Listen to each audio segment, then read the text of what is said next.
বর্বর ইসরায়েলি আগ্রাসনের জেরে মধ্যপ্রাচ্য জুড়ে যেন মহাযুদ্ধ বেঁধেছে। যুদ্ধবাজ প্রধানমন্ত্রী বেনিয়ামিন নেতানিয়াহুর নির্দেশে দখলদার ইসরায়েলি সামরিক বাহিনী গাজা ও লেবাননকে অগ্নিগর্ভে পরিণত করেছে। এমন যুদ্ধ পরিস্থিতিতে বিক্ষুব্ধ ইসরায়েলিরা আবারও রাজপথে নেমে এসেছে। জানা গেছে, গাজায় হামাসের হিফাজতে থাকা অবশিষ্ট জিম্মিদের ফিরিয়ে আনার দাবিতে প্রধানমন্ত্রী বেনিয়ামিন নেতানিয়াহুর নেতৃত্বাধীন সরকারের বিরুদ্ধে ইসরায়েলে বিক্ষোভ করেছেন জিম্মিদের আত্মীয় পরিজন সহ হাজার হাজার মানুষ। গেল শনিবার দেশটির বাণিজ্যিক রাজধানী তেল আবিব, বন্দরনগর হাইফা, কারকুন সহ বিভিন্ন শহরে বিক্ষোভ হয়েছে বলে জানিয়েছে ইসরায়েলি সংবাদ মাধ্যমগুলো। মিছিলে অংশ নেওয়া এক জিম্মির আত্মীয় ইসরায়েলের দৈনিক ইয়েদিওত আহরোনতকে বলেন, যে সরকার তার নাগরিকদের হামাসের সুড়ঙ্গে মরার জন্য পাঠায় তাদের ক্ষমতায় থাকার কোনো অধিকার নেই। এখন যুদ্ধবিরতির আলোচনা চলছে, কিন্তু আমাদের নাগরিকরা যেখানে হামাসের সুড়ঙ্গগুলোতে মৃত্যুর মুখে রয়েছে তাদের বাদ দিয়ে কিভাবে যুদ্ধবিরতি সম্ভব?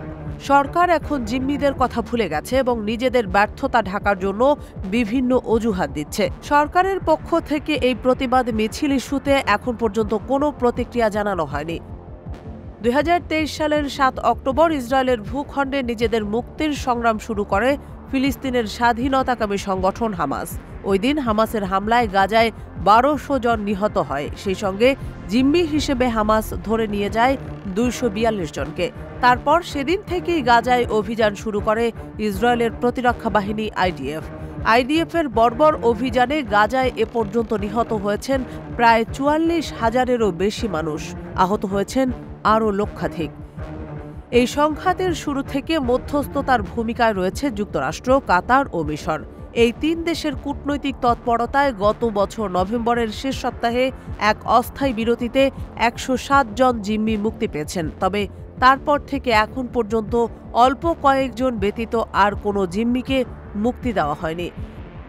এদিকে গাজায় ইসরায়েলি বাহিনীর তীব্র অভিযানে হাজার হাজার ফিলিস্তিনির পাশাপাশি অন্তত 30 জন জিম্মি নিহত হয়েছেন বলে জানা গেছে।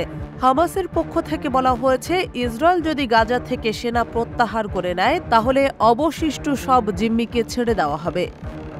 কিন্তু বেনিয়ামিন নেতানিয়াহু কিছুতেই গাজা থেকে সেনা প্রত্যাহারের পক্ষে নন। ফলে জিম্মিদের মুক্তির ব্যাপারটিও ঝুলে আছে। এতেই মূলত চটে উঠেছে জিম্মিদের স্বজনরা।